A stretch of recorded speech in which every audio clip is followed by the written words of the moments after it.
Bismillahirrahmanirrahim.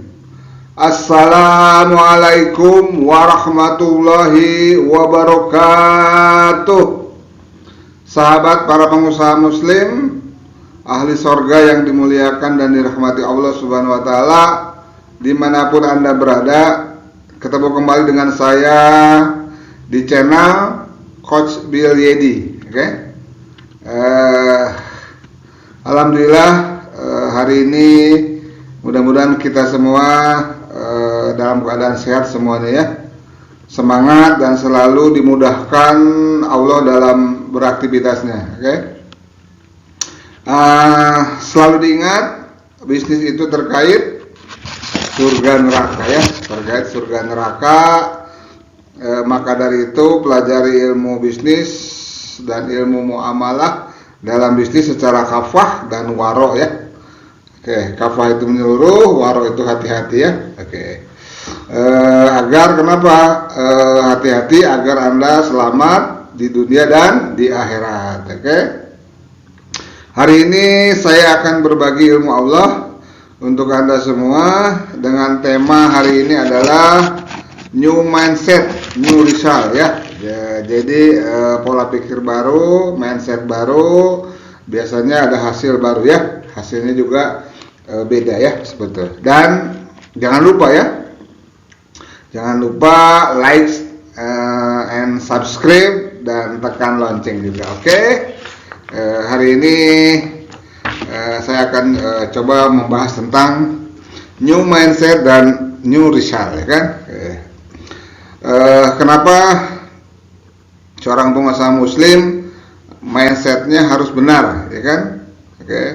Karena kalau mindset itu seperti ini ya, pas waktu kita punya mindset salah, geraknya pun salah. Pas waktu geraknya salah, hasilnya juga salah, itu ya. Sama juga dalam berbisnis juga sama ya. Pas waktu mindsetnya salah, geraknya juga salah, dan hasilnya juga akan salah ya, akan salah. Makanya dari itu kita harus benar-benar mindsetnya sesuai dengan yang punya alam ini ya, sesuai dengan aturan Allah, sesuai dengan yang Rasul contohkan, semuanya seperti itu ya. Kita mulai ke slide berikutnya. Mindset seorang pengusaha muslim intinya adalah harus kafah ya. Kafah itu menyeluruh ya. Kafah itu menyeluruh ya. Kafah Kalau dalam surat Al-Baqarah itu adalah udhulu bisilmikal kafah, masuklah kepada Islam secara kafah ya, seperti itu ya. Kafah dalam apa? Kafah dalam ilmu Islam dan ilmu bisnisnya ya. Jadi dalam ilmu Islamnya harus kafah seluruhnya. Nanti pembahasan kafah akan saya sampaikan di video berikutnya ya, di video-video berikutnya.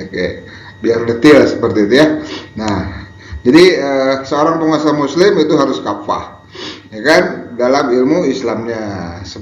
Karena apa? Karena kata Allah dalam surat At-Talaq ayat 2 dan 3, barang siapa yang bertakwa kepada Allah, maka dia akan menjadikan jalan keluar baginya dan memberi rezeki yang tidak disangka-sangka. Jadi bab rezeki itu Allah haknya ya. Jadi kalau teman-teman ingin menjadi pengusaha sukses, orang sejahtera, nah kata Allah bertakwalah ya kan. Jadi barang siapa yang bertakwa kepada Allah, maka dia akan menjadikan jalan keluar baginya dan memberi rezeki yang tidak disangka-sangka. Jadi kalau seperti ini berarti apa? Yang harus dilakukan adalah seorang muslim adalah harus mempelajari ilmu Islam dulu, mempelajari ilmu Islam secara kafah, tidak sebagian-sebagian ya. Karena kalau sebagian-sebagian nanti ancamannya dahsyat dari Allah ya, ancamannya mungkin neraka ya, seperti itu. Makanya kita harus kafah. Maka dari itu seorang pengusaha muslim sebelum berbisnis mempelajari ilmu Islam secara kafah, sehingga kita bisa bertakwa kepada Allah sesuai Al-Quran dan As-Sunnah, sehingga rezeki yang dijalankannya pun akan lancar sesuai dengan usahanya ya. Nah, dan barang siapa yang bertawakal kepada Allah, maka Allah akan mencukupkannya keperluannya. Jadi kita kalau kita bertawakal kepada Allah, insya Allah Allah akan cukupkan rezekinya ya. Nah, ini dasar bagi para pengusaha muslim. Jadi sebelum ilmu bisnis, ilmu takwa dulu ya. Jadi takwa dulu baru bisnis ya kan, seperti itu. Jadi ilmu takwa dulu ya. Oke, karena pas waktu teman-teman ingin ingin menjadi pebisnis, ada syarat dalam melakukan perbuatan ya. Ada syaratnya ya, ada syaratnya. Jadi setiap melakukan perbuatan itu ada syaratnya ya. Nah, syaratnya apa? Yang pertama adalah niat, ya kan? Niatnya karena Allah ya. Nah, di dalam hal niat, teman-teman saya yakin sudah paham semuanya tentang niat karena Allah. Tapi tentang cara, nah caranya apa tuh? Nah, ini di sini yang banyak salah ya.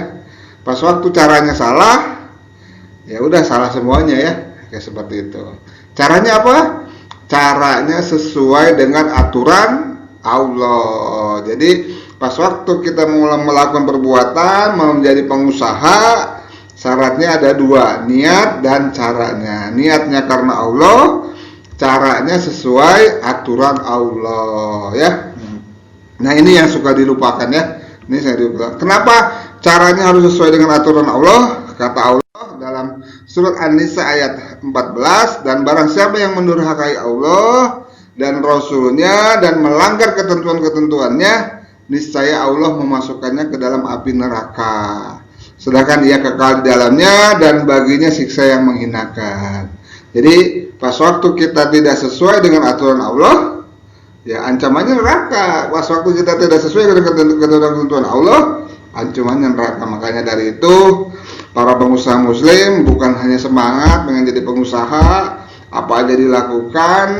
Nah, ini yang harus kita camkan ya.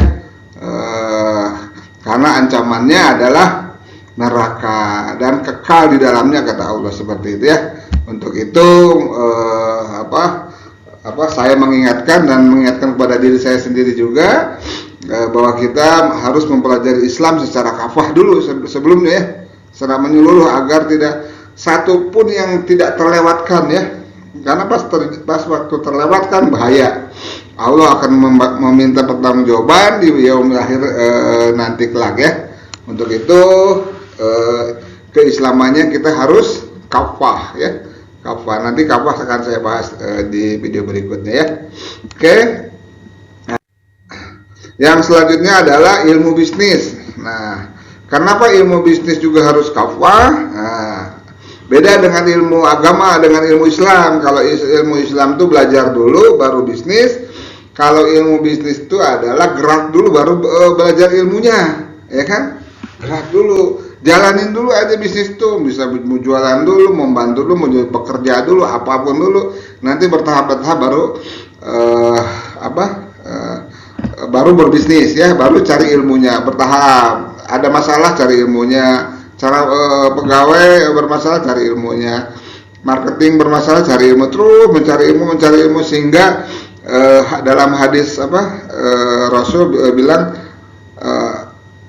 mencari ilmu itu sampai ke liang kubur. Nah, ini akan tercapai. Jadi mencari ilmu itu sampai ke liang kubur. Itu cari terus ya kan? Kenapa ilmu bisnis juga harus kafah? Nah, teman-teman kita paham ya. Pas waktu teman-teman tidak kafah, kita lihat ini fakta di lapangan dan di Amerika Serikat ya. Daya tahan sebuah bisnis itu kita lihat tuh, 2 tahun pertama adalah 40% tutup. 2 tahun pertama ya, 2 tahun pertama. Banyak nggak 2 tahun pertama? 40%. Oh, banyak banget ya, 1 juta ya. Berarti berapa tuh ya? 400.000 ya. 400.000. Nah, 5 tahun berikutnya adalah 80% tutup. Ya kan? 80% tutup, ya kan? 80% tutup, ya kan? Nah, ini sangat mengerikan ya. Dan 10 tahun berikutnya adalah 96% tutup. Nah ini, berarti ada apa di sini ya? Dan sisanya adalah hanya 4% yang bertahan menjadi perusahaan besar. Nah dari sini kita harus harus berpikir. Ini adalah fakta, di lapangan juga kita di kita pun sama. Di awal-awal banyak orang tutup, yang bertahan tuh hanya sedikit ya, bertahan tuh sedikit. Nah, berarti apa di sini yang teman-teman lakukan? Mempunyai ilmu Islam, mempunyai ilmu bisnis secara kafah. Jadi mempunyai ilmu bisnis secara kafah dan pendukung-pendukungnya, ya kan? Pendukung-pendukung bukan hanya ilmu bisnis saja, pendukung-pendukungnya. Pas waktu pendukung-pendukungnya sudah kuat, insya Allah bisnisnya akan berlanggang puluhan tahun ya. Nah ini yang harus kita waspadai. Pas waktu berbisnis itu hanya 4% yang bisa bertahan di atas 10 tahun ya. Selainnya 96% tutup, semuanya tutup ya, tutup. Nah, untuk itu teman-teman semua ini jadi bahan acuan buat teman-teman sehingga teman-teman bisa mempelajari ilmu bisnis dulu ya. Sampai apa sih yang dipelajari sebelum berbisnis? Nah, nanti kita share ilmu-ilmunya ya. Oke, selanjutnya adalah motivasinya teman-teman. Pas waktu punya ilmu Islam secara kafah, ilmu bisnis secara kafah, nah baru ilmu motivasi ya. Nah, motivasi ingin sukses. Saya nggak tahu teman-teman motivasi ingin suksesnya apa hanya ingin saya ingin sukses, hanya ingin aja dalam hati tapi nggak ada gerak ya kan? Atau hanya cita-cita, ditulis cita-cita aja tapi actionnya lemah gitu kan, actionnya lemah gitu, jalan sedikit ada masalah udahan gitu kan. Atau komitmen yang ketiga ya kan, pokoknya saya jalan aja, mau ada badai apapun jalan terus. Nah, seperti itu. Atau tergantung teman-teman motivasi suksesnya apa nih, motivasi suksesnya. Atau hanya ingin dalam hati aja, saya ingin juga ingin sukses. Atau cita-cita, saya tulis cita-citanya. Tapi pas waktu gerak ada masalah, turun. Ada masalah ngeluh, drop seperti itu ya. Atau komitmen, pas waktu saya punya keinginan ya udah saya jalan terus. Pokoknya saya jalan terus sehingga apapun rintangannya ditabrak, pokoknya dijalanin semuanya sehingga suatu saat akan mencapai kesuksesannya. Nah, di sini ini yang yang sangat jarang ya, yang sangat jarang. Nah, di sini itu sangat jarang ya. Di sini itu sangat jarang ya, sangat jarang ya. Mudah-mudahan kita diantaranya di sini ya, orang-orang yang termasuk orang ingin suksesnya berkomitmen. Pokoknya ada masalah apapun, terus gerak terus, jalan terus ya. Oke. Mudah-mudahan kita punya motivasi suksesnya di nomor 3 ya, di komitmen. Oke. Motivasi sukses ya. Oke. Selanjutnya adalah niat bisnis. Nah, niat bisnis itu ada 3 ya. Ada kepepet, ingin kaya, atau kontribusi. Nah, ada 3 nih. Ada 3 nih niat bisnisnya. Nah, karena pas waktu niatnya berbeda-beda, pasti pergerakannya, perilakunya, pola pikirnya akan berbeda-beda, ya kan? Akan berbeda-beda. Kita lihat ya kan. Kalau misalkan dia kepepet, nah, ciri-ciri orang kepepet itu serdak-seruduk, panikan, nekat, tidak ada planning, yang penting jalan aja, kerja asal-asalan, nggak mau maksimal, ya kan? Nah, seperti itu ya. Nah, orang seperti ini hasilnya, silakan Anda jawab sendiri ya. Makanya kalau Anda kepepet, silakan hasilnya Anda mungkin tahu jawabannya sendiri ya. Oke. Nah, seperti ini ya. Nah, saya nggak tahu teman-teman bisnisnya seperti apa, kita nggak tahu ya, seperti itu ya. Selanjutnya adalah ciri-ciri orang kaya ya. Nah, ciri-ciri orang kaya itu biasanya yang ingin kaya itu serakah, ya kan? Tidak peduli halal haram, ya kan? Seperti kan ya, seperti itu ya. Etikanya egois, ya kan? Perilakunya sikut sana sikut sini. ya kan? Yang paling parah adalah dia merasa takut ya, takut miskin, pokoknya disikat aja apapun juga ya. Apakah Anda tenang apabila sering mengalami kegelisahan? Nah, sebetulnya orangnya gelisah seperti itu ya. Nah, ini ciri-ciri niatnya ingin kaya seperti itu ya. Oke. Yang ketiga adalah ciri-ciri orang yang kontribusi. Nah, orang-orang kontribusi biasanya orang yang sukses melakukan bisnisnya karena ia ingin kontribusi, ya kan? Apa yang mau kontribusi untuk dunia dan untuk umat, nah kan? Apa yang aku bisa kontribusikan untuk dunia dan umat, ya kan? Seperti itu ya. Apa yang Anda perjuangkan dari bisnis Anda dan yang ingin Anda bela dari bisnis Anda, ya seperti itu ya. Jadi intinya ingin untuk orang banyak lah, untuk orang banyak, membantu orang, itu seperti itu, kontribusi lah seperti itu ya. Uangnya mungkin untuk infak, saya ingin infak 1 miliar 1 bulan, bisa seperti itu, bisa itu kontribusi, itu adalah kontribusi ya, ciri-ciri orang-orang kontribusi. Jadi niat bisnis ada 3 ya, seperti itu. Mudah-mudahan teman-teman niatnya ada di nomor 3 ya, mudah-mudahan ya. Oke, kita lanjut ke berikutnya ya. Yang selanjutnya adalah mindset yang selanjutnya adalah ini biasanya gini ya, teman-teman nih yang sering ikut-ikut motivasi ya, biasanya cita-citanya tinggi ya, biasanya teman-teman cita-citanya tinggi ya kan.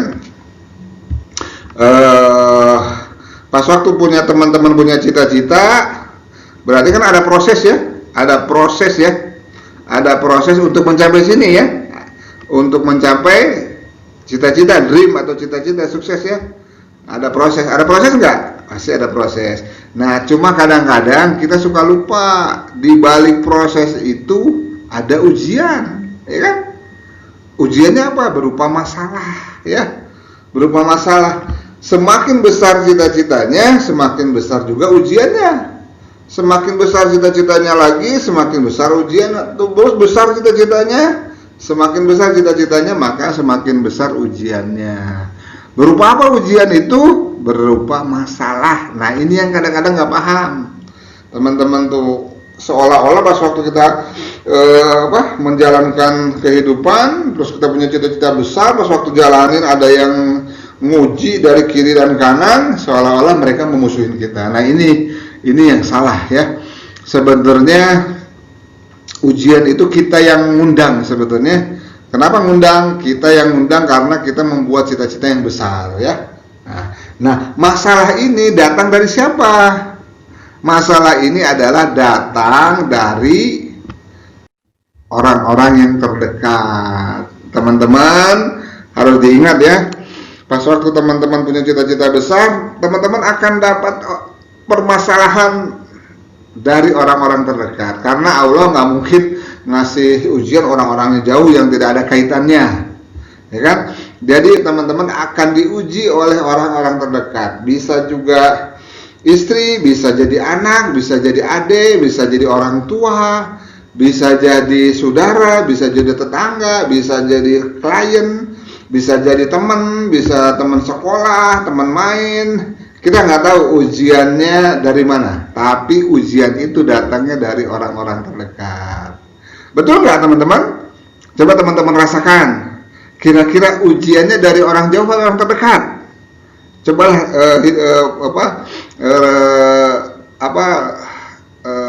lihat ke belakang, atau mungkin sekarang lah. Sekarang teman-teman punya masalah nggak dalam hidup? Itu datang dari orang jauh atau orang dekat? Pastinya di orang-orang dekat. Kalaupun orang jauh biasanya ada kaitannya dengan kita ya, pasti ada kaitannya dengan kita. Untuk itu makanya pas waktu kita diuji dengan masalah, dan masalah itu datang dari orang-orang terdekat, nah kita harus paham ya, karena setiap masalah itu pasti ada hikmah, betul nggak? Setiap masalah ada hikmah nggak? Pasti ada hikmah ya kan, karena masalah itu kan kita yang ngundang ya. Sudah ada yang ngundang, Allah ngasih hikmah lagi, enak banget ya. Allah ngasih hikmah lagi ya, bukan ya. Enak banget seperti itu ya. Maka dari itu kita harus paham. Ini harus paham dulu. Kalau ini nggak paham, kita pasti bentrok dengan siapapun orang-orang dekat kita. Dengan lingkungan kita, orang-orang terdekat kita akan bentrok. Kita pasti ada nggak enak, pasti akan bermusuh, gampang marah, apa semuanya seperti itu ya. Nah, ini harus kita hindari ya. Seorang muslim itu tidak boleh marah ya. Tidak boleh nanti tidak boleh. Kita lihat di dalam video-video berikutnya nanti ya. Kenapa seorang muslim tidak boleh marah ya? Oke ya. Oke, ini. Pas waktu teman-teman bermasalah dengan orang terdekat, pasti ada hikmahnya. Kita lihat hikmahnya, hikmah dari sebuah masalah ya. Hikmah dari sebuah masalah ya. Oke. Saya mau tanya dulu pada teman-teman ya. Saya mau tanya dulu pada teman-teman semua. Enak dapat masalah, enak dapat kesenangan. Ayo. Pastinya enak dapat kesenangan ya. Oke. Biasanya dalam training saya hampir rata-rata pas saya tanya ingin dapat kesenangan atau masalah, pastinya pengen dapat kesenangan paling banyak seperti itu ya, paling banyak. Di mana-mana paling banyak gitu. Saya tanya lagi ya. Yang membuat kita naik level, sukses, menjadi tercapai cita-citanya, menjadi hebat, menjadi kaya, kira-kira biasa mendapat kesenangan atau biasa mendapat masalah dalam hidupnya? Oh iya, pastinya dapat masalah ya. Jadi orang-orang sukses, orang naik level, orang-orang hebat itu biasanya dia kuat diterima masalah dan dia bisa menyelesaikan permasalahannya. Nah kalau gitu enak dapat masalah atau dapat kesenangan kalau seperti itu? Enak dapat masalah karena pas waktu kita dapat masalah pasti ada hikmahnya. Kita lihat hikmahnya ada apa aja ya, apa aja seperti itu ya. Oke. Hikmahnya ada 5 minimal ya, minimal 5. Mungkin yang lain mungkin teman-teman bisa jabarkan. Yang pertama adalah pas waktu kita dapat masalah kita lagi dipintarkan sama Allah ya. Kita dipintarkan sama Allah. Kenapa dipintarkan? Pas waktu ada masalah datang kepada kita berpikirnya solusi. Solusi 1 apa ya? Solusi 2 apa ya? Solusi 3 apa ya? Terus berpikir solusi. Berkeempat apa? Solusi 5 apa? Terus saja berpikir solusi. Pas waktu kita berpikir solusi terus, kita akan pintar. Betul nggak? Nah, pastinya kita akan pintar karena kita berpikirnya solusi ya. Sudah positif adalah bahwa kita berpikir solusi. Nah, di sini syaratnya adalah tidak boleh berpikir hasil, ya kan? Pokoknya kita usaha aja, nggak bisa solusi 1, solusi 2, nggak bisa lagi solusi 2, solusi 3. Pokoknya tidak berpikir hasil. Solusi 3 nggak dapat, solusi 4 terus aja mencari solusi ya. Kenapa nggak boleh berpikir hasil? Karena hasil itu hak Allah. Nah, pas waktu kita sudah berpikir hasil, biasanya galau kalau nggak tercapai, kalau nggak selesai, kalau nggak sesuai dengan yang diinginkan, minimal galau. Nah, lebih panjangnya biasanya stres ya, stres. Nah, makanya dari itu hasil itu adalah hak Allah. Hak kita sebagai manusia adalah usaha. Karena usaha kita yang akan diberi pahala sama Allah ya. Hasil itu semua hak Allah. Jadi kita mencari solusi dan solusi terus sehingga kita akan pintar dalam berpikir ya. Itu yang pertama ya. Itu yang pertama. Yang kedua adalah diberi peluang. Peluang apa? Peluang pahala yang besar. Pas waktu kita ketemu masalah besar, pastinya kita akan mendapat pahala yang besar ya. Pahala yang besar ya. Oke, jadi pas waktu kita masalahnya kecil berarti pahalanya juga kecil. Jadi pas waktu kita masalahnya besar berarti cita-cita juga besar dong ya kan. Nah, pastinya pahalanya pun akan mendapatkan yang besar kalau kita sabar ya, sabar dan bersyukur dan seperti itu ya. Oke, itu yang kedua ya. Yang ketiga adalah kita akan naik level ya. Nah, tapi ada syaratnya bisa naik level tuh. Kalau kuat menjalaninya. Kalau kita kuat menjalaninya, sabar terus bersyukur sama Allah, jalani terus, insya Allah kita akan naik level ya. Naikkan level ya. Itu syaratnya ada, kita harus kuat ya, kita harus kuat ya. Yang keempat adalah cita-citanya akan dikabulkan Allah, ya kan? Itu pun ada syaratnya, ya kan? Apa syaratnya? yaitu syaratnya adalah kita sudah pantas di hadapan Allah. Pas waktu kita sudah memantaskan di hadapan Allah, insya Allah apapun yang diinginkan sama kita, Allah akan kabulkan. Maka dari itu, pantaskan kita pada saat ini, sehingga Allah apapun yang diinginkannya, kita akan tercapai ya. Oke, itu yang keempat ya. Yang kelima adalah kita akan semakin lebih dewasa dalam berpikir dan walaupun dalam bertindak ya. Kita akan lebih dewasa dalam berpikir dan bertindak. Nah, kelima hikmah ini yang membuat orang-orang menjadi hebat ya. Makanya dari itu pas teman-teman mendapatkan masalah, harusnya senang ya, harusnya senang. Pas waktu ada masalah senang. Karena apa? Manfaatnya banyak. Ini ada berapa ya? Ada 5 ya. Ada 5. Manfaatnya ada 5 ya. Harusnya senang pas waktu ada masalah. Kita harusnya mengucapkan alhamdulillah ya Allah. Saya dapat masalah ini, mudah-mudahan ini adalah penguat bagi diriku untuk mencapai cita-citaku. Nah seperti itu. Jadi dipositifkan, disyukurin seperti itu ya. Seperti itu, karena masalah ini akan membawa kita kepada cita-cita yang akan kita capai ya, akan kita capai. Oke. Selanjutnya adalah kesalahan mindset pengusaha muslim. Nah ini saat ini banyak pengusaha muslim melakukan kesalahan yang sangat-sangat fatal dalam bisnisnya. Yang pertama contohnya, bisnis itu harus passion ya kan, harus passion ya kan. Nah bagi saya ini saya tidak setuju bisnis itu harus passion ya. Passion itu dalam arti sesuai dengan dirinya ya kan, seperti itu ya. Oke. Kenapa sesuai dirinya? Saya punya pengalaman dulu berbisnis sesuai passion semuanya. Hampir rata-rata semua jebol, gagal semuanya. Bukan hanya uang pun tak terhingga lah bagi saya gitu kan, jebol gitu kan. Terus saya cek teman-teman saya juga sama, dengan passion itu banyak jebol ya kan. Ternyata Allah berfirman dalam surat Al-Baqarah bilang gini ya, Allah tuh bilang gini, apa yang kita suka belum tentu Allah suka. Apa yang Allah suka belum tentu kita suka. Nah ini pas waktu Allah berfirman ini, nah apa yang kita lakukan, terus Allah mengunjukkan rezekinya di situ.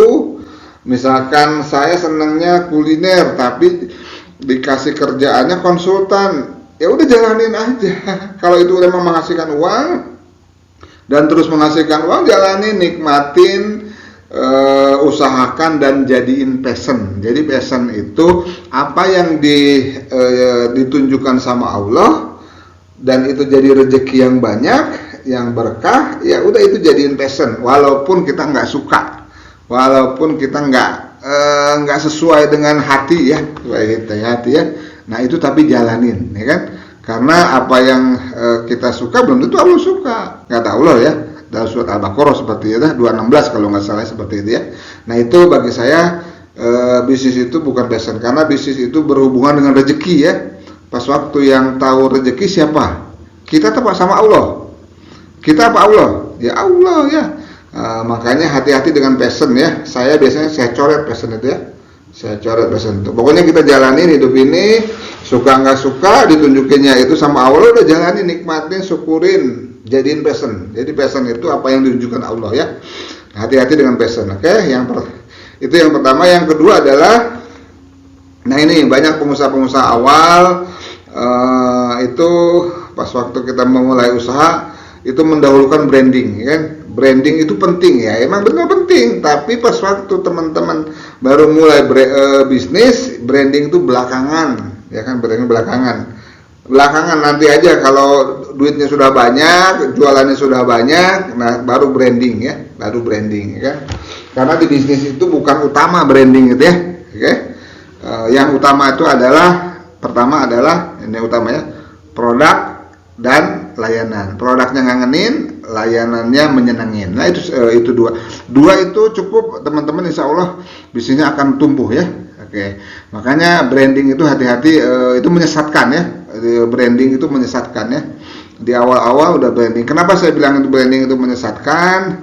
Banyak teman-teman saya yang bisnis mulai di setting sedemikian rupa, wah modalnya juga banyak, bisnisnya belum tumbuh, belum ada untung, udah bikin branding. Malah kadang-kadang brandingnya salah lagi kan, brandingnya salah ya kan. Salahnya apa?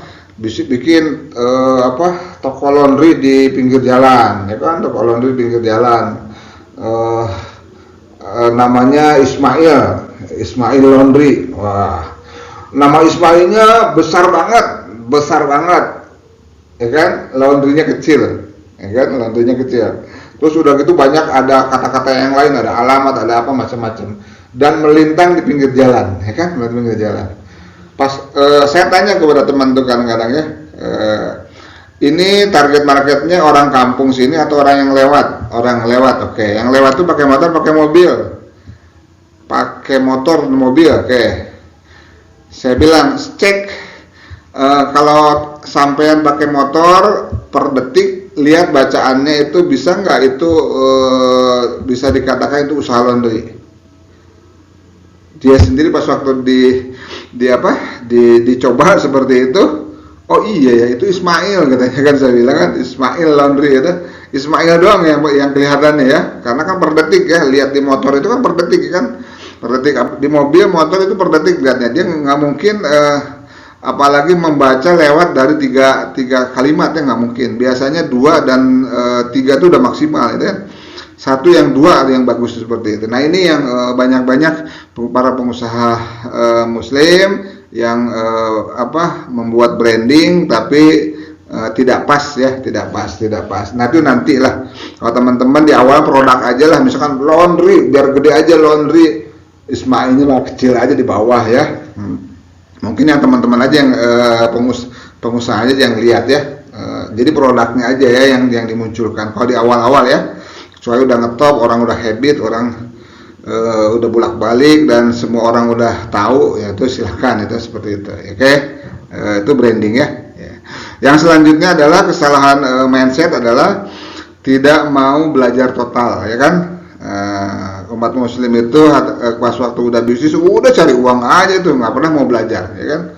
Pas udah belajar ilmu bisnis udah segitu aja, dia nggak mau belajar lagi, dan kadang-kadang merasa benar gitu, merasa sudah belajar, padahal bisnis itu kadang-kadang dinamis ya, namanya dinamis, ada ilmu-ilmu lain yang baru ya, seperti itu. Nah ini pengusaha muslim itu tidak ingin jarang yang belajar total ya dalam bisnisnya ya. Oke, itu yang yang saya alami selama ini ya kan, maunya dia cari uang, udah duit aja ya kan. Nanti dalam perjalanan bermasalah baru aja pusing, dia cari ilmu gitu kan. Kadang-kadang sudah bangkrut total baru dia cari ilmunya, ya kan, seperti itu. Yang selanjutnya adalah kesalahan mindsetnya adalah pas waktu bisnis ingin langsung ideal, ya kan, ideal. Pas waktu teman-teman misalkan punya keahlian laundry, saya pengen usaha laundry misalkan, langsung berpikir, aduh tempatnya minimal 5 kali 10, alat-alatnya ini, marketingnya dia udah tahu semua ilmunya, tapi sebenarnya dia sendiri hanya punya jiwa raga aja, hanya dia ahlinya laundry tapi dia belum punya modalnya, ya kan. Nah dari itu teman-teman, pas waktu teman-teman nggak punya modal, ya udah sekarang kerja dulu. Nah sambil bekerja itu baru mulai nabung. Nah setelah punya uang baru mulai dari hal yang kecil, yang mudah, yang murah, yang teman-teman bisa aja ya. Jadi jangan langsung ideal. Kalau teman-teman punya keahlian, ya kerjasama yang punya tempat sama yang punya uang. Kalau teman-teman punya tempat, kerjasama yang punya uang dan keahlian, sama-sama gitu. Jadi sistemnya kerjasama, ya muamalah ya. Dalam Islam itu tidak ada bisnis yang ideal, ya kan. Abdurrahman bin Auf pun sama, Abdurrahman bin Auf itu hampir dengan seluruh penduduk Madinah itu bermuamalah, ya kan. Karena apa? Dengan seperti itu, ya kan. Beliau tidak punya tempat, kerjasama. Dia tidak punya modal, dia kerjasama. Dia tidak punya barang, kerjasama. Dia punya tempat, ya bisa kerjasama. Semuanya muamalah ya, bermuamalah. Nah ini kesalahan-kesalahan mindset pengusaha muslim sehingga akhirnya bisnisnya bermasalah. Ya mudah-mudahan dengan dengan ilmu ini teman-teman bisa meresapi seperti apa sih cara memulainya dalam berbisnis itu, seperti itu ya. Oke, sudah paham teman-teman? Oke, kita lanjut yang berikutnya ya. Oke. Oke. Kesalahan persepsi dalam bermodal ya. Nah, ini oke. Nah, kesalahan persepsi dalam modal, persepsi salah tentang modal ya. Seperti itu. Yang pertama adalah modal itu penting. Betul nggak penting? Ya kan? Saya mau tanya pada teman-teman, penting nggak sih modal itu? Ya kan? Penting nggak dalam bisnis modal itu? Hah? Oke, kita lihat ya. Kita lihat. Kita lihat. Rasul itu orang kaya bukan dulunya. Beliau itu yatim piatu ya, orang miskin ya, seperti itu. Yang fenomenal deh, yang fenomenal Abraham bin Auf ya kan. Abraham bin Auf itu dari Mekah ke Madinah bawa uang nggak? Oke, dalam kisahnya tidak bawa uang ya. Pas waktu sampai di Madinah pun beliau dihibahkan uang pun itu tidak mau, hanya tunjukkan pasar ya. Pas waktu tunjukkan pasar apa yang dilakukan? Beliau bermuamalah dengan orang-orang di pasar. Beliau bantu jualin barang-barang yang yang di pasar, orang-orang yang punya toko buat jualin. Pas waktu bantu jualin dapat uang. Nah, besoknya baru terus jualin lagi sehingga pas waktu sudah punya uang baru bertahap. Beliau bisa beli langsung baru jual. Ya kan, awalnya jadi menjualkan, yang selanjutnya bisa beli. Setelah beli mungkin bisa beli di luar lagi, bisa di negeri Sam. Nah, akhirnya beliau jadi orang kaya raya. Jadi bisnis modal itu tidak penting sebetulnya. Yang penting itu kita skill. Kita punya skill enggak? Ya kan, punya kemampuan enggak? Punya mental enggak? Punya karakter enggak? Punya keyakinan pada Allah tinggi enggak? Islamnya kafah enggak? Nah, itu seperti itu yang harus teman-teman punya, bukan modal ya. Karena Abraham bin Auf pun yang tidak utama modal itu, makanya terkenal Abraham bin Auf itu bisa bermuamalah dengan hampir dengan seluruh penduduk Madinah ya. Oke, seperti itu.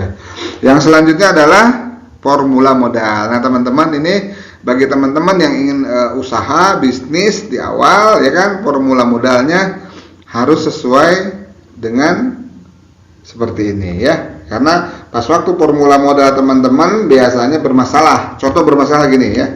Contoh bermasalah. Pas waktu teman-teman tadi lah contohnya pengen usaha laundry. Punya uang 10 juta tapi pengen usaha laundrynya yang 50 juta. Kita kan nggak bisa mulai kan. Pas waktu teman-teman punya uang 10 juta, ya sesuai uangnya harusnya kan. Kalau bisa nggak dikurangin yang lebih banyak seperti itu ya.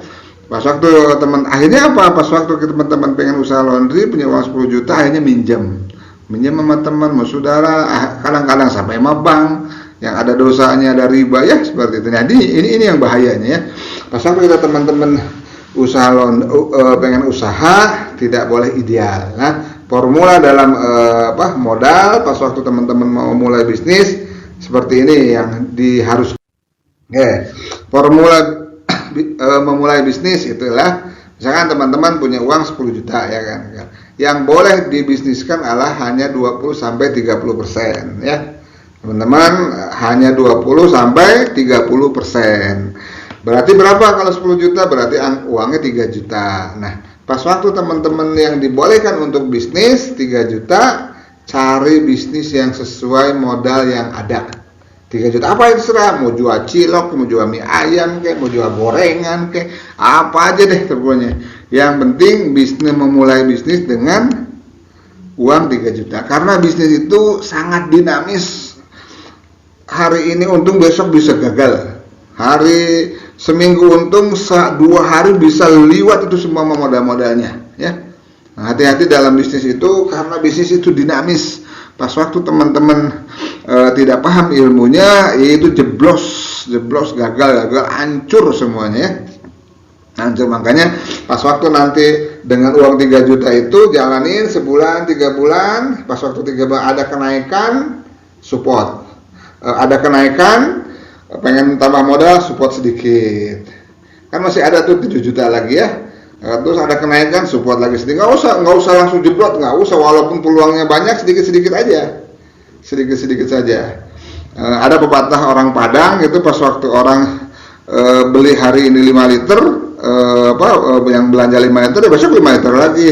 Walaupun yang datang 6 liter, waktu 8 yang 7 liter, walaupun yang datang 10 liter, tetap aja dia 5 liter. Kenapa? Itu kan lonjakan aja. Kalau bisa kan kadang-kadang belum tentu besoknya bisa 6 liter, bisa 7 liter, belum tentu, bisa aja 5 liter, kadang-kadang bisa kurang. Nah, dia jualannya 5 liter aja.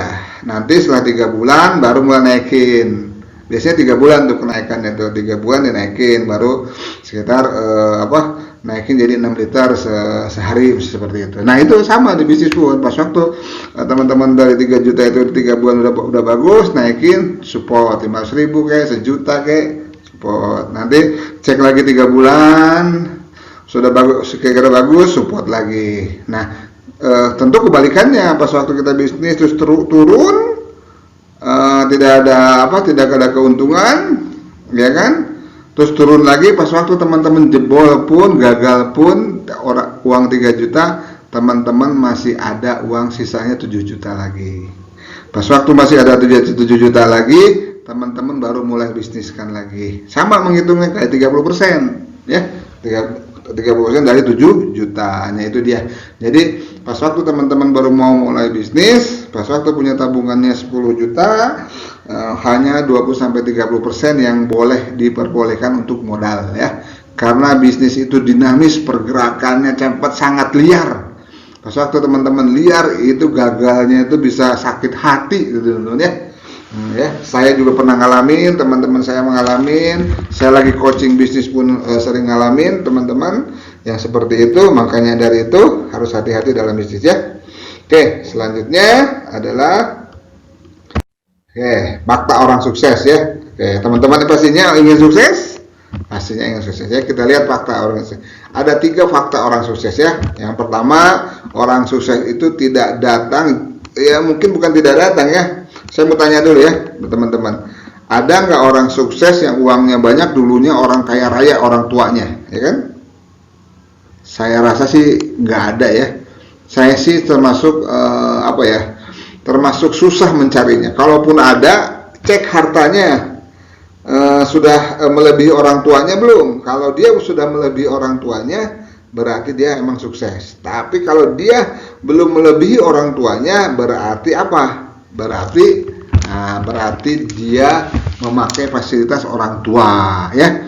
Nah, ini sulit mencari orang sukses yang dulunya, makanya yang dulunya dari orang kaya. Makanya pas waktu kita saat ini miskin, kekurangan, prihatin, dan sederhana, yaitu alhamdulillah. Makanya pas waktu kita sederhana, hidupnya miskin, itu alhamdulillah.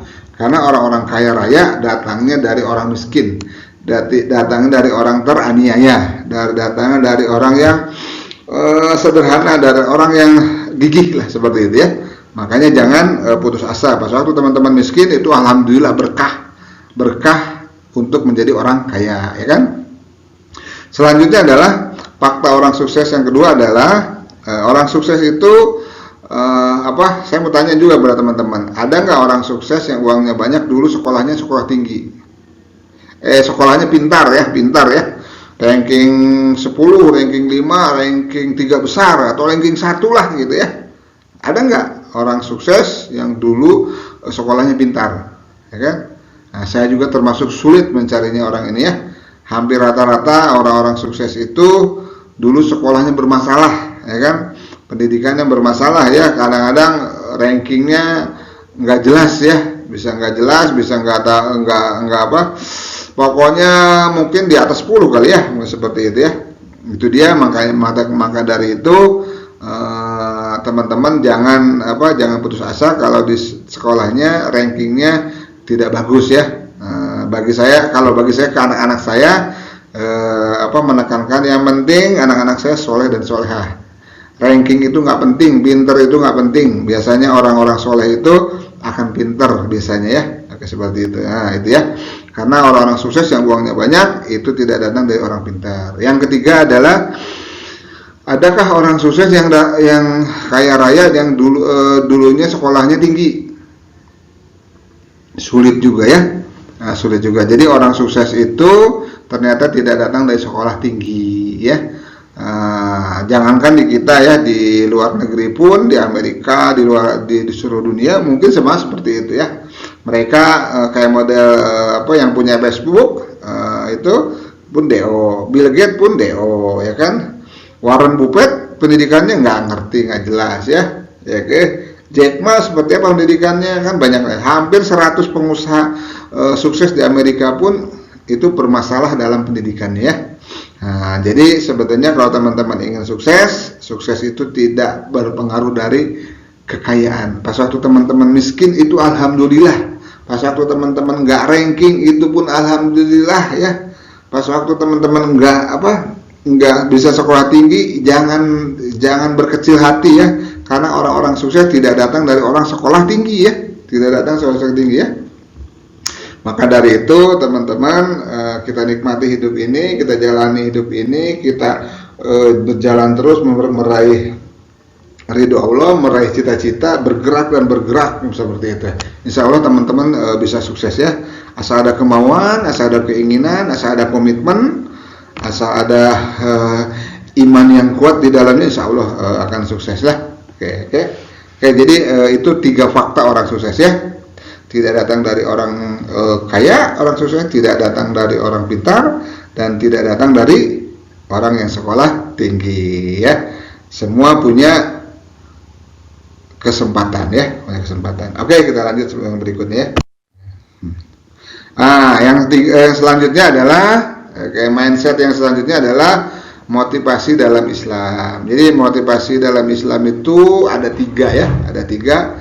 Motivasi dalam Islam ada 3 ya, seperti itu ya, ada 3 ya. Oke, kita lihat yang pertama adalah Al-Quwah Al-Madiyah ya, Al-Quwah Al-Madiyah, motivasi materi ya.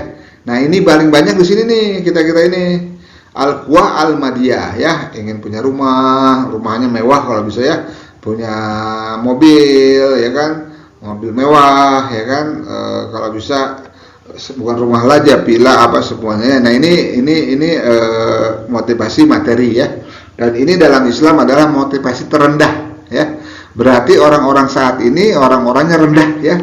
Karena apa? Motivasinya adalah motivasinya materi ya, materi ya. Oke, ini yang pertama, motivasi dalam Islam ada 2 ya. Yang kedua adalah motivasi al-quwa al-insaniyah, ya kan? Motivasi kemanusiaan. Ingin bangun masjid, bangun sekolah seperti itu ya, bangun pesantren, bikin yatim piatu, apa semuanya seperti itu ya. Biasanya orang-orang seperti ini di umur 40-an ya. Nah harusnya sih sebenarnya ya dari muda pun harusnya ke arah sini ya, seperti ini ya. Mungkin sekarang sudah mengarah ke sana ya. Orang-orang yang mulai insaniyah, memikirkan akhirat dengan memikirkan umat ya, seperti itu ya, memikirkan umat ya. Ini al-quwah al-insaniyah, kemanusiaan ya. Oke.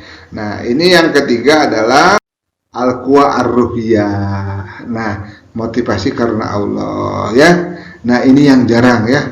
Sahabat-sahabat Rasul, mungkin orang-orang hebat itu yang bisa kaya raya, yang sejahtera hidupnya, kemungkinan motivasinya di sini al-quwah ar-ruhiyah ya. Saya juga masih mencari apakah emang kegiatannya seperti ini ya, seperti itu ya. Saya hanya meneliti. Jadi faktanya adalah semua harus diridhoi Allah. Jadi orang-orang dulu itu sahabat Rasul semua harus ridho Allah. Semua harus sesuai aturan Allah. Pokoknya bergerak dia itu Allah ridho enggak. Pas waktu kita gerak ini sesuai aturan Allah enggak, kan gitu ya. Nah, pas waktu sudah semuanya sesuai aturan Allah, semua itu untuk perjuangan agama Allah. Jadi kenapa sesuai perjuangan Allah? Ada uang untuk bantu orang, ada uang untuk bantu agamanya, ada uang untuk membangun masyarakat, seperti itu ya. Seperti kisah Abdurrahman bin Auf, hampir seluruh Madinah itu bukan istilahnya kebagian rezekinya Abdurrahman bin Auf, hampir seluruh kota Madinah ya. Nah, itu kan kebayang banget ya, seluruh kota Madinah itu kebagian rezekinya dari Abdurrahman bin Auf ya, bermuamalah, kebagian rezekinya, kebagian infaknya seperti itu ya. Berarti apa? Untuk perjuangannya perjuangan dengan perjuangan agama Allah. Jadi kegiatannya, faktanya yang harus yang dilakukan adalah sesuai dengan ridho Allah, sesuai dengan aturan Allah dan perjuangannya untuk agama Allah. Nah mudah-mudahan ini adalah motivasi yang paling tinggi dalam Islam.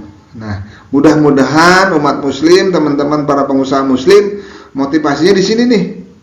Ini emang sulit banget. Ini saya aja sekarang lagi memulai mencoba seperti apa sih seperti itu ya.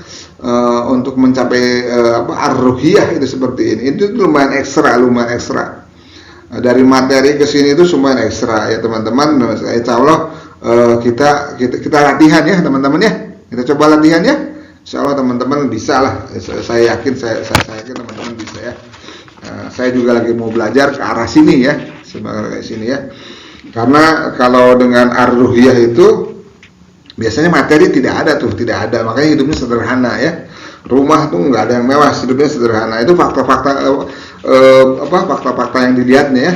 Itu kalau mobil pun mungkin kendaraan pun yang sederhana seperti itu ya. Nah itu ar-ruhiyah ya, seperti itu ya. Kita menuju ke sana lah ya. Kita akan menuju ke sana